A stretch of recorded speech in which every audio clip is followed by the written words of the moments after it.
Welcome, everyone. Welcome to our colloquium.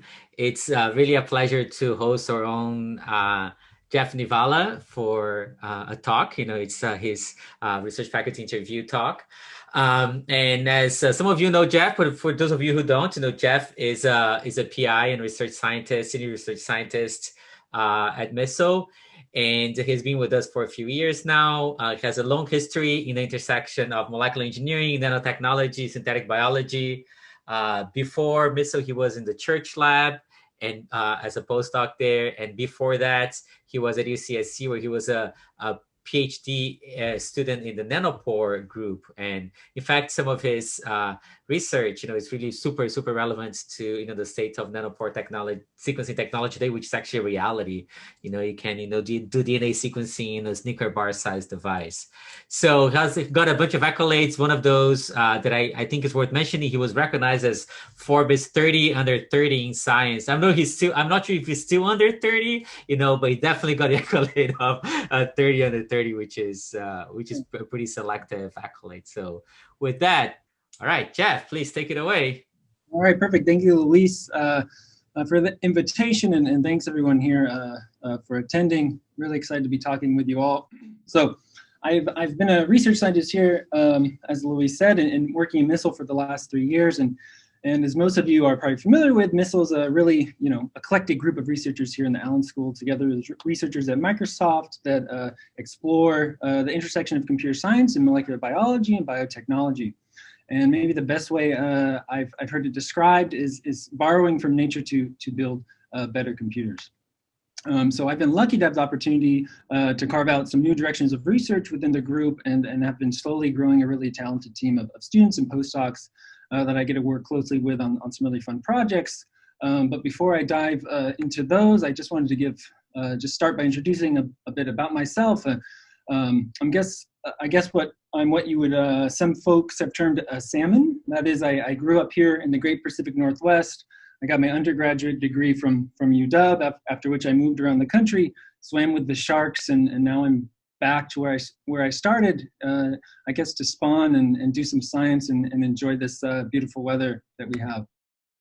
And so, like I said, I did my undergraduate degree here at UW in the bioengineering department, and I got involved in a lot of research that really formed my foundations and helped shape my research interests in molecular engineering, first working in David Baker's lab in computational protein design, and then also in synthetic biology projects as part of UW's International Genetically Engineered Machines team. From there, I went on to graduate school in the molecular engineering program at UC Santa Cruz, where I first started to get into developing nanotechnology for molecular sensing applications. And we were the first to combine nanopore sensor technology with molecular motors and machine learning for identification of protein molecules with single molecule resolution. And from there, after getting my PhD, I then moved out to Boston. It's been a few years in George Church's lab at Harvard Medical School, developing what we called molecular recording technologies, where we harness the CRISPR system, a technology usually used for genome editing, and we re-engineered it to enable digital information storage inside living cells. And to sort of demonstrate the storage capacities of our system, we did some fun stuff like encode in digital information like pictures and this GIF and DNA, and actually store them inside the genomes of living cells. But the real applications for these types of systems was not really to store information that you already have in hand, but rather to use the system as a molecular tape recorder to record new information, such as a cell's developmental history, and then store this data inside the cell's own genome so that it could be read out and decoded at a later time point using DNA sequencing technology. And so this journey and research experiences have really allowed me to amass sort of a toolbox of different approaches, different areas of technology that I'm now applying to new research projects and using them to solve problems here in MISL. So let's see. So my talk today is really going to focus on a couple of projects in the lab that combine several approaches from molecular engineering methods to machine learning, with really the aim of improving the interface of taking molecular information and translating it into the digital realm so that it can ultimately be read and processed in silico for the types of hybrid molecular electronics systems that we're interested in exploring here in MISL. And a big part of this work takes advantage of an exciting type of sensing technology that Luis mentioned called nanopore sensors, which enable us to read molecules with single molecule resolution. And what that means is that we're able to physically sense individual molecules. And now this technology has really started to go mainstream just in the last few years with the commercialization of nanopore-based DNA sequencing devices, where they're really game changers in the DNA sequencing field for a lot of reasons. But the reasons we really like them in missiles because they are small, low-power, portable devices, and we are able to basically hack them for new uses beyond DNA sequencing, as I will talk about today. And I really see this type of technology only becoming more ubiquitous. And so maybe, your iPhone 20 is going to have, it's going to have its camera, it's going to have a flashlight, and it also is going to have, maybe a nanopore sensor built into it. And so I really like to think about, what are the molecular apps of the future going to look like? And today I'm going to talk about two applications that are focused on transmitting information using engineered biomolecules with nanopores, and one is on more scalable methods of reading the outputs of molecular circuits, and the other I will more briefly cover is on molecular tagging, that is using molecules to label physical objects in the same way that we use barcodes, RFID tags, and QR codes.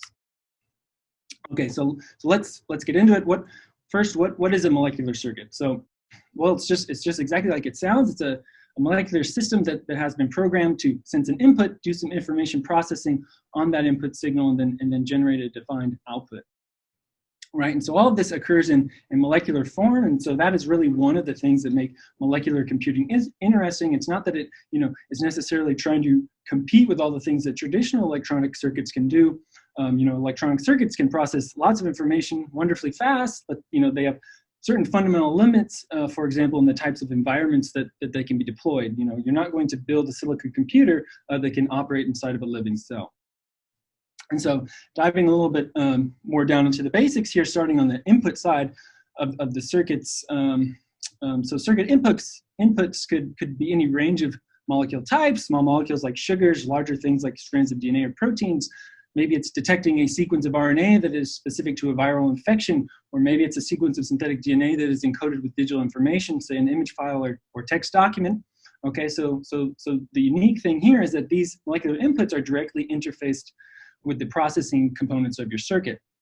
And the processing elements of these circuits are usually one of two types, so-called genetic circuits that operate inside living cells. And for this type, the principal gate components and wires that are conducting the signals are proteins.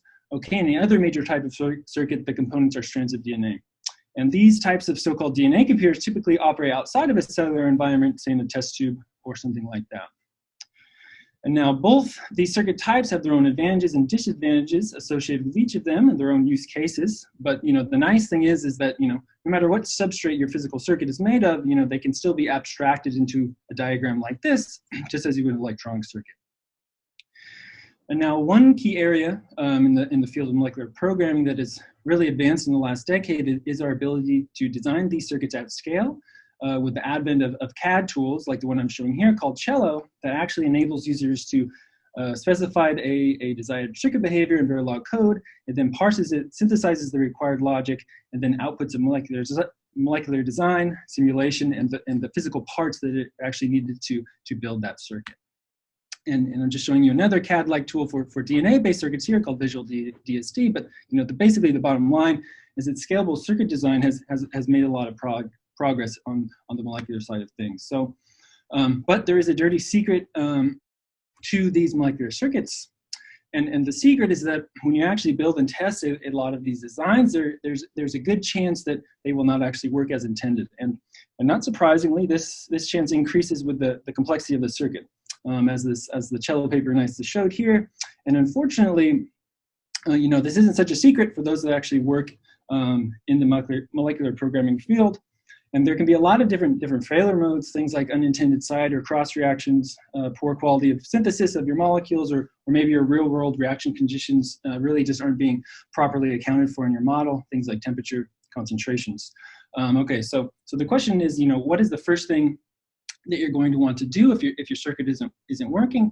You're going to want to figure out why, right? You're going to want to debug it and understand the errors and ultimately improve your model. So the question is, how are you going to go about efficiently debugging a molecular circuit like this?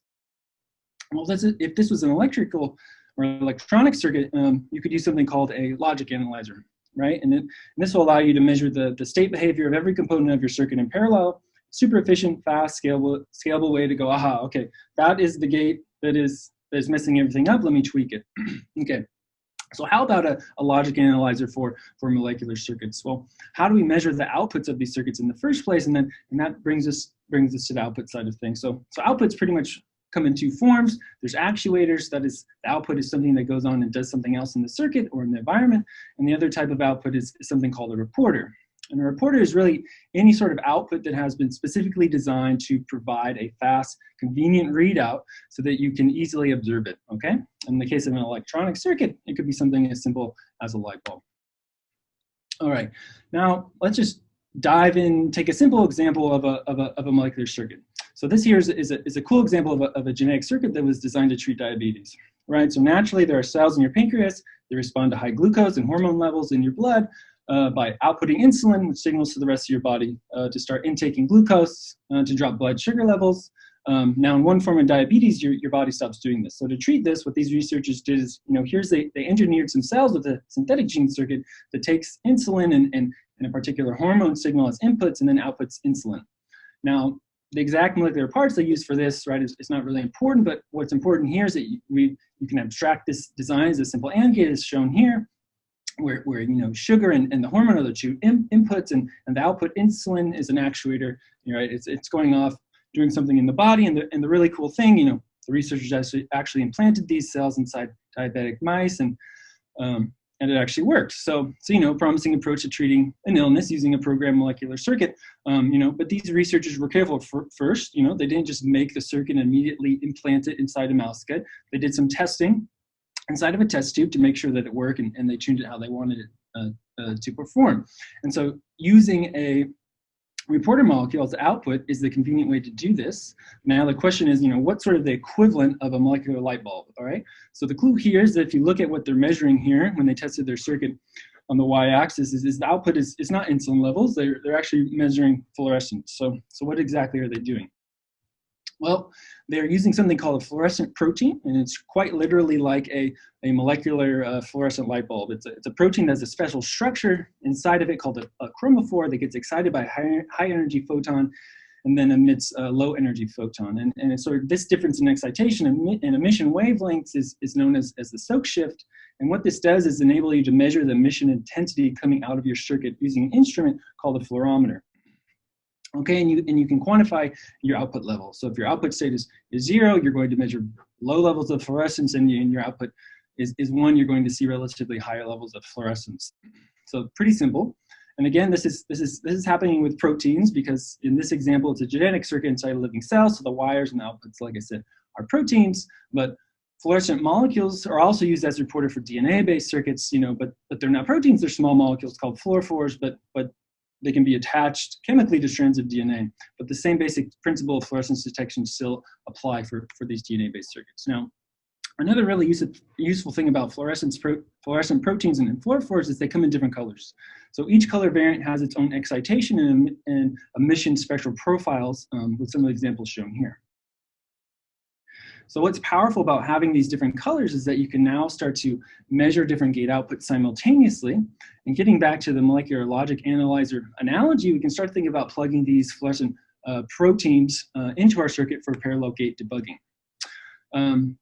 But not so fast, not so fast. There's a caveat. Not all combinations of fluorescent reporters are actually compatible with each other. Okay, so going back to the spectral profile plots, what you'll notice is there could be a lot of overlaps between these similar color variants. So a good pair might be red and green because there's no overlap, and you can nicely separate each signal into its own channel and measure the signal intensity coming out of each channel and be confident that you're measuring only one output.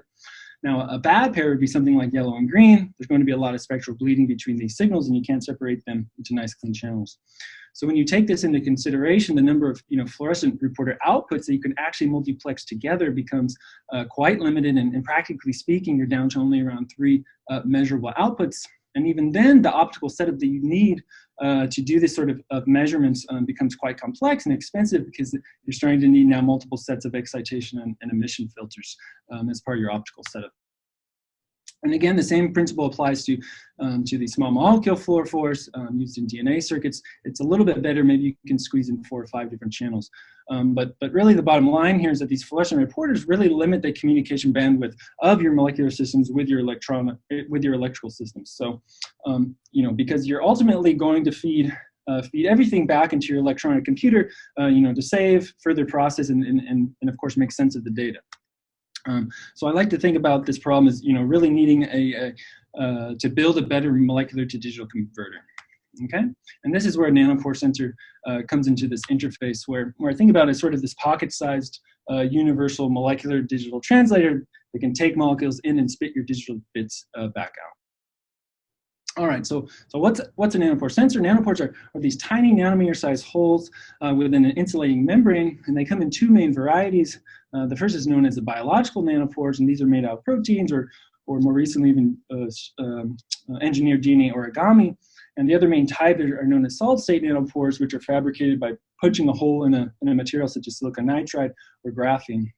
And each of these, two pore types, biological or solid-state, come with their own unique advantages, disadvantages, which I don't have to go into too much detail. Don't have time to go into too much detail here. But what we really like about the biological pores is that each one is self-assembling and atomically precise. So there's no pore-to-pore variation, and any variation in pore structure can really radically change the pore signal and sensing characteristic. Where on the solid-state side of things, it still is pretty challenging to fabricate solid-state pores with sub-nanometer level resolution. And how these pores actually function as sensors is pretty simple. So you can take a single pore embedded within one of these insulating membranes, have this inside of a small chamber known as a flow cell that contains an ionic liquid sort of surrounding everything, pretty much just salt water. You have this bathed in, and then you can plug this whole thing into a circuit that allows you to apply a constant voltage across the membrane.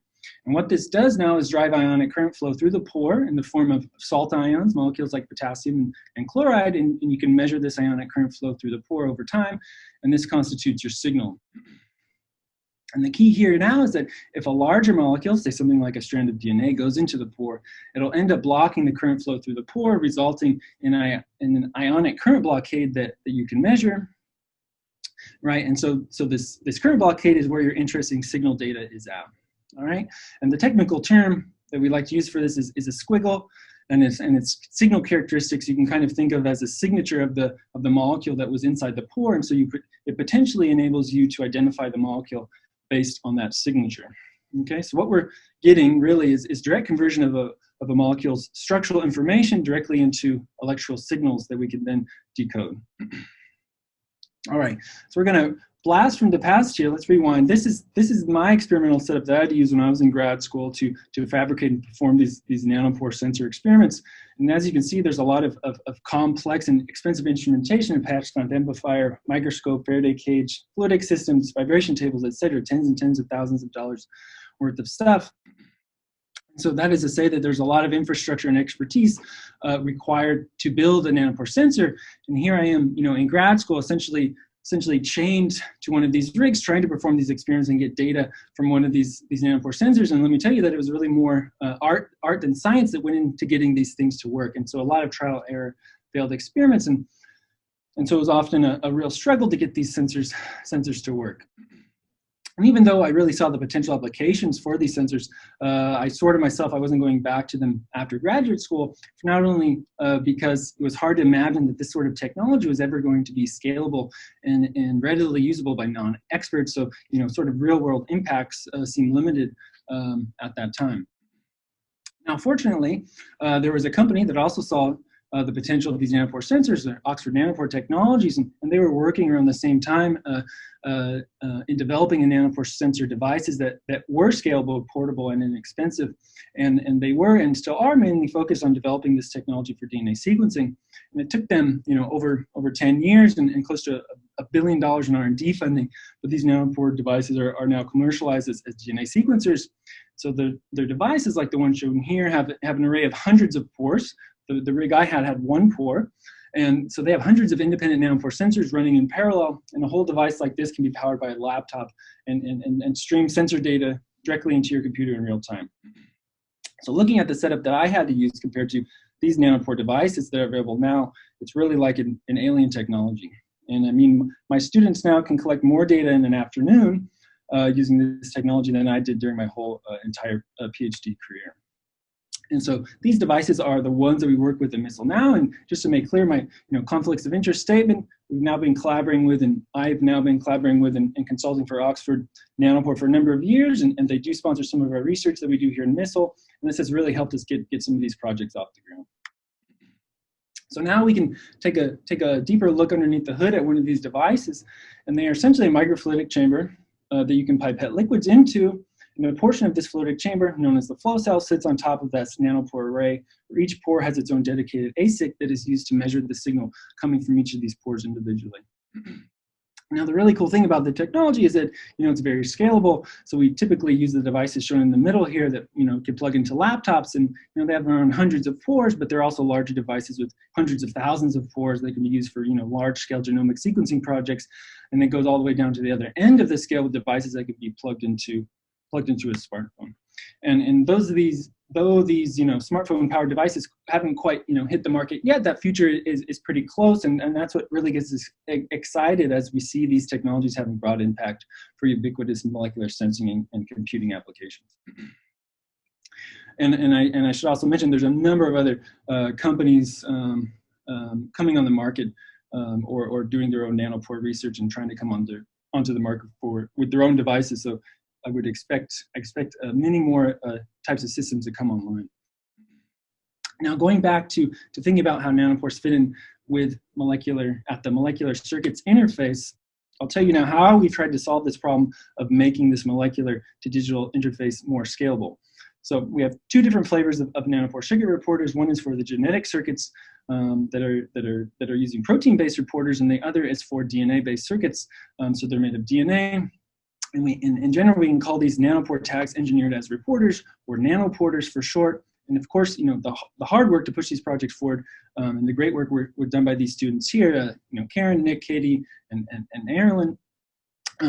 So now let's take a look at the protein side of things, which I actually think is sort of the more challenging problem of the two.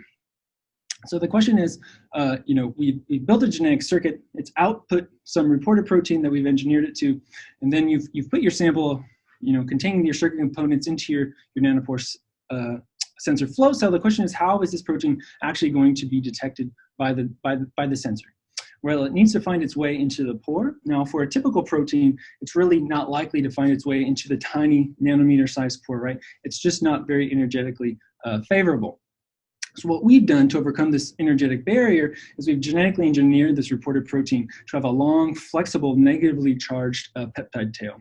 Okay? And remember that we have this voltage potential applied across the pore. So if this protein is floating around in solution above the pore, if it gets anywhere close to this pore, that negatively charged tail is going to feel that potential difference and get attracted to that positive side of the voltage drop and ultimately get electrophoretically sucked into the pore.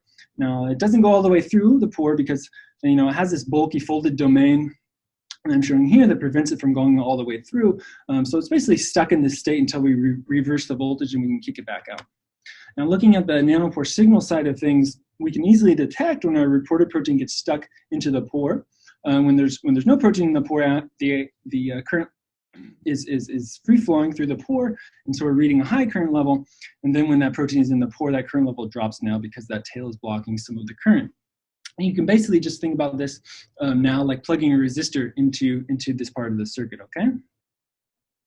And peeling back one level of abstraction here, this molecular resistor, as you could call it, is actually composed of a string of amino acids. That's what proteins are made of, long strings of amino acids. So by changing or mutating that tail sequence, we're also changing the effective resistance of the ionic current flow through the pore when that tail is inside there. So different sequences have different resistances, and so they manifest different nanopore signals. Okay? And so it's really this amino acid string within this protein's tail that is serving as a molecular barcode that can be decoded based on this nanopore signature. So instead of having different colored fluorescent proteins, our system it uses proteins that have different tail sequences. Okay, so here are some examples of what these nanopore signals actually look like for different barcodes. So the question then is how do we go about decoding these signals into their respective barcode? Well, really, we just like to treat this as a classification problem. So just looking at these signals by eye, they look pretty noisy, but you can spot some differences, in these sort of noise patterns, though it might be hard to sort of hand code any specific feature heuristics. So to give you a little hint about how we solve this problem, here's a post from NVIDIA's AI blog that they wrote after I gave a talk about some of this work last year, where they really liked my quote describing, this work as sort of hacking this DNA sequencer for new applications. You might be wondering why NVIDIA is interested in this field. Well, it's because, as you might guess, nanopore sensing technology has really been driven forward by deep learning, as many fields have.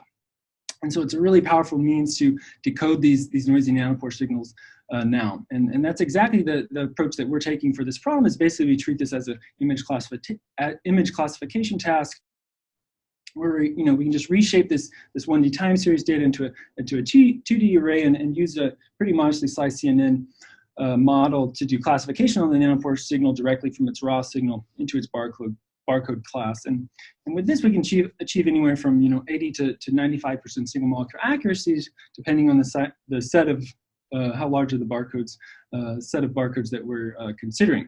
And so we're currently around 20 plus. So in comparing this to the number of fluorescent channels you can use, we're approaching close to an order of magnitude more of these nanoporter-based channels. And just to show you some results from a simple 9-way multiplexing experiment using a simple genetic circuit, one type of sugar turns it on and another type turns it off. We can start to we can encode whether we want a particular nanopore channel to be on or off within our system, encode that at the molecular level with these different sugar inputs, and then we reliably decode that molecular circuit outputs from each of these channels using a nanopore, where the channels that are on show high levels of nanopore signal, channels that are off have much lower levels, and channels that were not in the experiment are considered invalid bits within the string. We can see essentially zero signal in those channels. And so now we're feeling pretty confident that we can overcome the limitations associated with these fluorescent protein reporters using nanoporters for new applications such as these multiplex circuit debugging.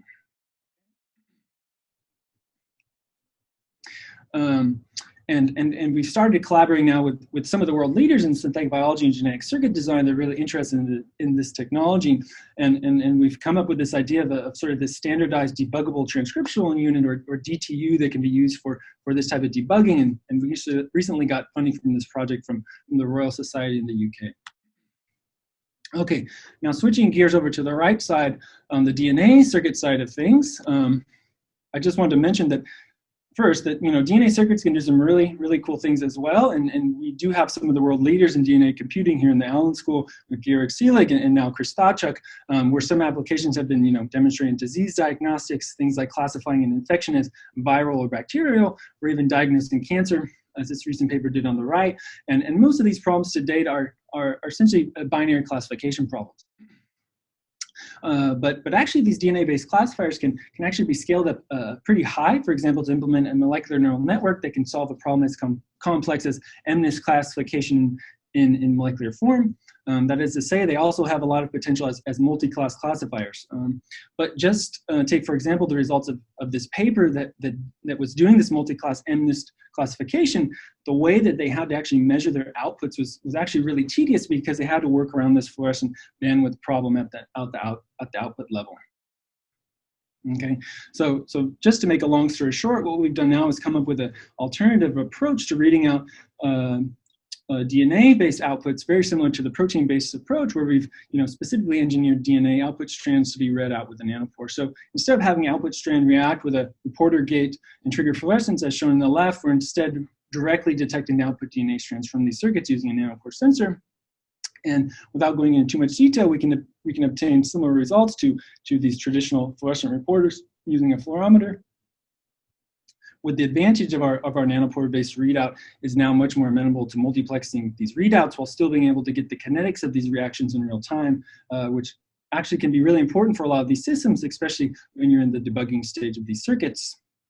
And in fact, we even have more DNA-based barcodes than we do for the protein barcodes, and we can achieve 36-way multiplexing while having over 56% single molecule classification accuracies.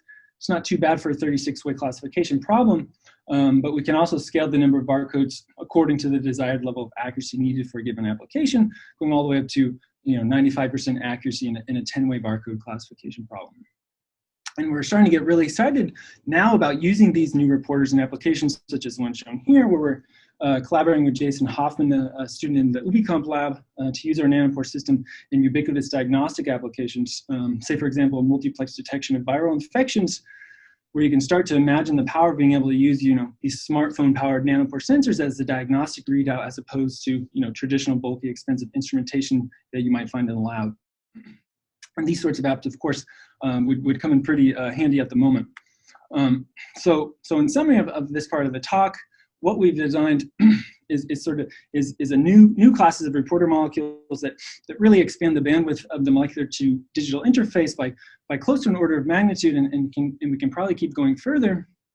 We're just using relatively simple sensors and classifiers, and so they have low compute requirements, and we imagine these being useful for a wide range of applications in molecular computing. And of course, we're excited about this nanopore interface because it's real-time, low latency, inexpensive portable device, which we think really makes this technology ultimately more accessible and for sort of this ubiquitous molecular sensing applications. Okay, so switching gears here, I also wanted to briefly talk about another cool project that we did, developing what's called a molecular tagging system called Porcupine, which was just published last month. And this project was led by a very talented grad student in the CSE department here, Katie Duroshak, along with the help of Karen, Melissa, and Ashoria. So what is molecular tagging? Well, you might be familiar with DNA data storage, which encodes digital information into sequences of DNA by mapping digital bits to DNA bases, where the principal use cases here is to harness the advantages of DNA molecules, that is incredible density and lifetime, to replace traditional archival storage mediums such as silicon hydrides and magnetic tape. Now, molecular tagging, on the other hand, also encodes digital information into DNA, but at a much smaller scale. So instead of trying to encode it in an entire digital image or text file for storage in DNA, molecular tagging is more about just providing a physical object with a unique identifier, analogous to QR codes, barcodes, and RFID tags. And really the idea here is that molecular tags have the potential to go places and tag things in a way that these traditional tags cannot. For example, we can embed these molecular tags inside paint or 3D printed objects, or they could be applied to an object surface in such a way that the tag is completely invisible to the naked eye. And you can imagine this could be useful for things such as secret exchange, counterfeit detection, and because molecular tags are so small, they would be really useful for tagging really small or numerous objects. For example, it would be pretty challenging to attach a traditional QR code to every pill in a bottle of medication. But with a molecular tag, you can imagine this being much simpler, right? For example, you could just take, you could just tag all these pills by spraying or misting a solution of the tag on a large batch, and it would be pretty simple. And just digging a little bit more into this scenario, you might be pretty surprised, I was, to know that counterfeit drugs lead to hundreds of thousands of deaths per year, mostly in low and middle income countries. And so there really is an immediate need for simple and rapid tests that for example, a doctor or an end user could use to verify the legitimacy of the medications they prescribe, which sort of brings us to the question, or the problem of how would you go about tagging a tiny billion pills in a practical, cost-effective way. Okay, so this is some of the inspiration behind us creating a DIY molecular tagging system, and we wanted the system to be, DIY, end-to-end, usable by non-experts without access to DNA sequencing or DNA synthesis. DNA synthesis methods that are needed for traditional DNA data storage. We want these tags to decode quickly with high accuracy and ideally using minimal special equipment, right? Because we're thinking about using this technology in some pretty resource limited environments. So jumping straight to the take home messages here.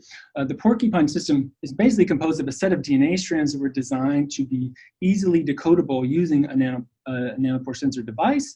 And to do this, to design these strands, we use an evolutionary model to make them each look very different from themselves in nanopore squiggle space. This allows us, to avoid using traditional DNA sequencing or base calling algorithms to actually identify these DNA strands.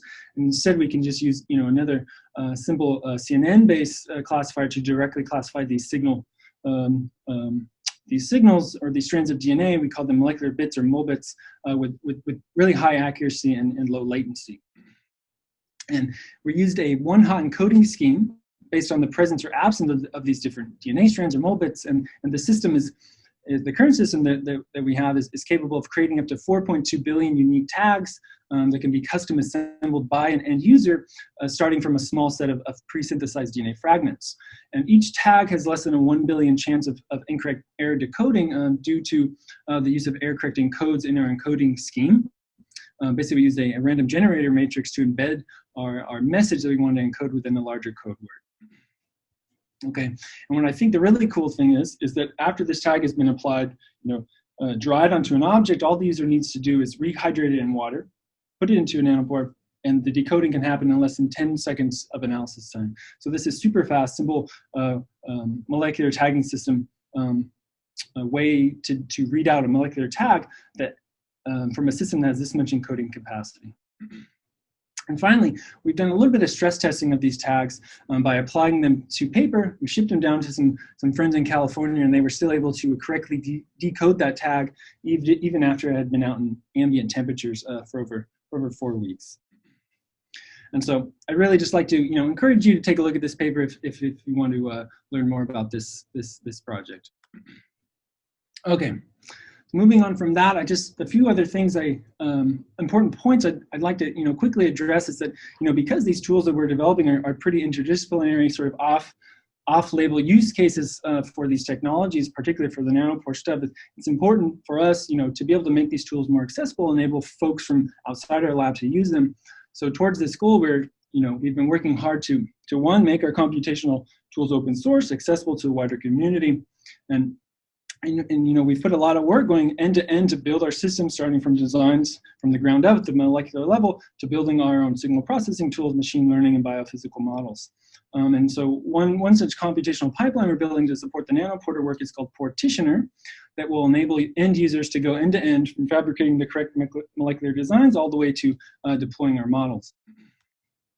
And even sort of a lower level here, we're also designing custom nanopore data visualization software to enable users who have very little experience with these types of sensors to more easily understand and process their data in new applications that they might think of. And so here I'm just showing a demo from a tool called Porception that was a senior project by a CSE undergrad, really talented one, Porter Jones.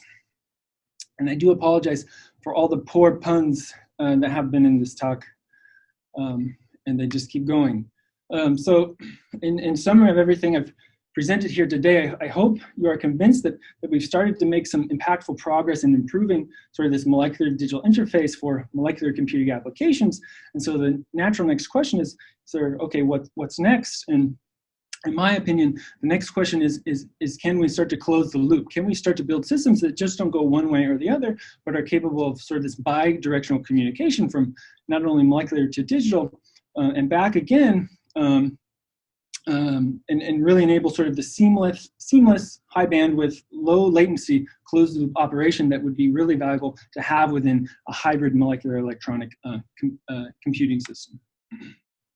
And the exciting thing is we really don't have to go far to get inspiration for what these systems might look like. So I'm showing here the first fully automated end-to-end DNA data storage system was built right here in Missile project led by Chris Takahashi. And it goes from digital information stored in silico to physical synthesis and storage of that information in DNA. And then the system was also capable of taking those DNA molecules and sequencing them with a nanopore, and then finally decoding that DNA sequencing data back into the original data bits in silico. So what would a similar system look like, but not necessarily just focus on molecular data storage, but rather for molecular computing. And so we started to imagine these types of systems and how we can start building them and how we'd use them.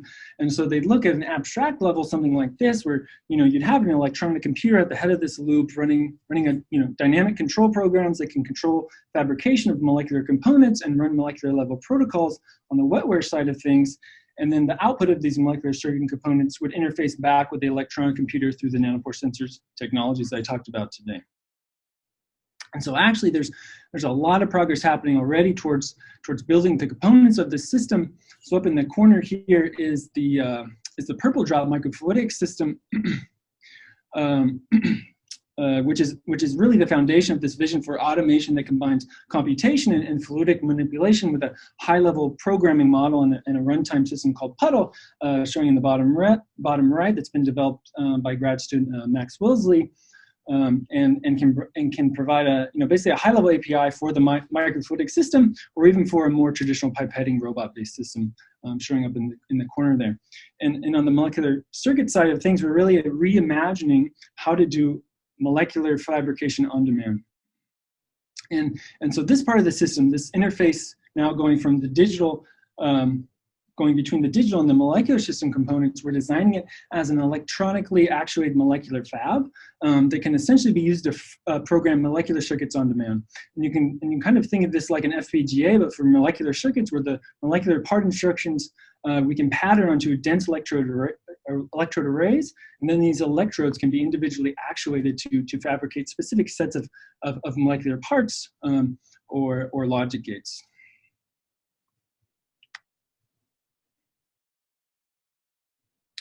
And so, with this type of system, what type of applications could we imagine using for this sort of this closed loop hybrid molecular electronic system? What would it enable?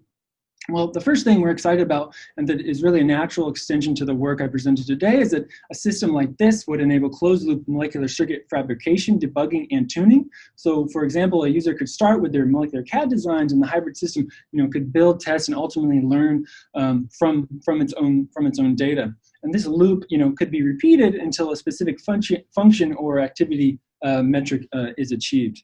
So really kind of redesign the way traditional circuit debugging is being done.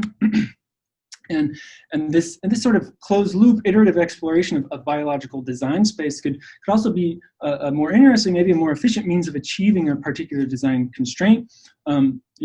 Biological sequence space is incredibly vast and nearly impossible to perform an exhaustive search on. So you really have to be smart, with sort of your finite resources, particularly as your system complexity increases, about how you're going to design your experiments so that you can optimally search this space to find what you want. And so, we're imagining online learning methods could be really valuable in this area when combined with the closed loop system. And now another aspect of molecular circuits that is interesting is that there's inherent physical redundancy of all these components. We're talking about billions of copies of all these parts and wires all floating around in solution together, all with the potential to interact with each other. So they are inherently capable of processing lots of information in parallel. And so this is one area of research that we're really excited to explore in these types of systems is what we started to call diffusive computing, which is basically a molecular form of hybrid dimensional computing, where the idea is that molecular data storage and computing are really an ideal match for this sort of higher dimensional computing space, because molecular data storage, it's very dense, has a very high capacity, and diffusion, we get for free, and it's a very effective data transfer mechanism that enables storage elements, to sort of meet compute elements in sort of this massively parallel way, with really high bandwidth. And with bandwidth here is one of the current limitations to implementing these, really efficient hyperdimensional computing in traditional silicon computers. And we call this diffusive computing because, like I said, these compute elements literally just diffuse through the data. And so we can take advantage of programmable molecular interactions such as DNA hybridization, protein interaction networks, and start to explore them as new forms of molecular computing primitives. So maybe you can start to think or imagine your computer having a dedicated MPU or molecular processing unit for these types of big data simple compute tasks such as similarity search or clustering. And finally, as I mentioned before, really trying to make everything we build, accessible, portable, low resource, so that, one day we have a vision that everyone can have a molecular computer in their pocket. And, COVID is on everyone's minds, and so like, why can't we download right now a COVID testing app that works right on our NPU, right? Better yet, why can't we download the specs to fabricate one of these vaccines that has already been developed and essentially eliminate all these distribution challenges, right? And that might seem pretty out there, but really, I do think it's pretty close, and that's what inspires my work. And it's probably something that seems more urgent now to have than we would have thought just a year ago. Okay, and two more shout outs. Last slide here. I just want to mention some cool other projects we have going on with the Allen School that I'm excited about. We have a SciBio security initiative, collaboration between Missile and the privacy and security labs here, which is basically an area that focuses on security risks that emerge from the interaction of these types of biotechnology and computer systems and where they meet.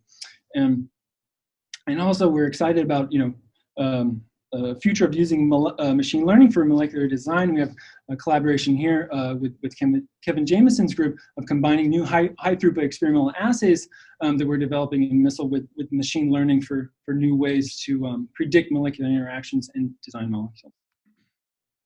And so let me finish here by thanking all these students who have been carrying this heavy load, doing amazing work, and they actually energize me to be excited to work on these projects every day. And thanks to Louise and Karen for being a source of never-ending distractions, but also more importantly, support in all these projects. And of course, thanks to the entire Missile team. And thank you all for your attention, and happy to take any questions. All right, thank you, Jeff. Wow, that was great. That was fast too. I wish I had your molecular sequence in my brain to digest this faster than I was. That I'm not. Okay, great. All right, so we have questions here. So Chris Tachuk, I just see you want to ask this live? Yeah, sure. So great talk, Jeff. You illustrated the fact that increasing multiplexing for readout is an important advance, and I completely agree. So that's fantastic. One other thing that I think we kind of get for free in that is that nanopores can be much more sensitive in detection than fluorescent readout, particularly as concentration varies. Mm-hmm. In the data you showed, it looked like at the moment the nanopore-based reporters had high backgrounds in comparison. And so I don't think that's necessarily inherent to that system. I just wanted to get your thoughts on that, and is some post-processing able to clean that up, and so we can get really sensitive LOD for lots of cool, interesting applications? Yeah, great question. I definitely think post-processing can sort of clean up that background. Because these are such incredibly sensitive sensors, as you mentioned, we do have high noise, but we're getting better of distinguishing the noise from the real signal. And I think we can make more progress in this area. I think we're really just kind of scratching the surface there. And so sensitivity-wise, right, because it's a single molecule, right, the potential is there to be incredibly sensitive, and we do different tricks both on the signal processing side as well as the molecular side to get these circuits to be even or to detect these circuits more sensitive, such as localizing our computing elements to these sensors themselves, right? So that's one way.